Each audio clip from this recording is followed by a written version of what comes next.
Hi friends, welcome to my channel. Success ఎలా వస్తుంది? ఏం చేయాలి? జీవితంలో విజయం సాధించాలంటే ధైర్యం అవసరం. అపజయాలే విజయానికి తొలి మెట్టు అంటారు.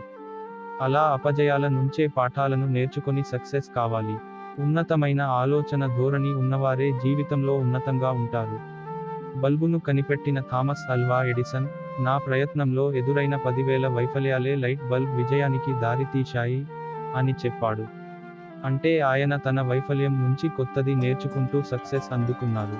అందువలన ఏదైనా సాధించాలని అనుకున్నవారు వైఫల్యాలకు లొంగకుండా, నేను ఈ పని చేయలేనేమో అని మీ ప్రయత్నం ఆపకుండా ప్రతి ఫెయిల్యూర్లో కొత్తది నేర్చుకొని విజయం వైపు పయనించాలి. కొత్తగా ఆలోచించాలి, కొత్త విషయాల పట్ల ఆసక్తిగా ఉండాలి. ప్రయత్నాన్ని ఆపకుండా ధైర్యంగా ముందుకు వెళ్ళాలి.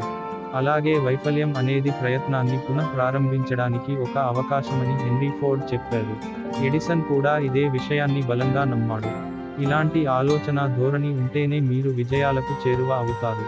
నేర్చుకున్న ప్రతి పాఠం, ప్రతి వైఫల్యం మీరు సరైన దిశలో ప్రయత్నం చేసేలా చేస్తుంది.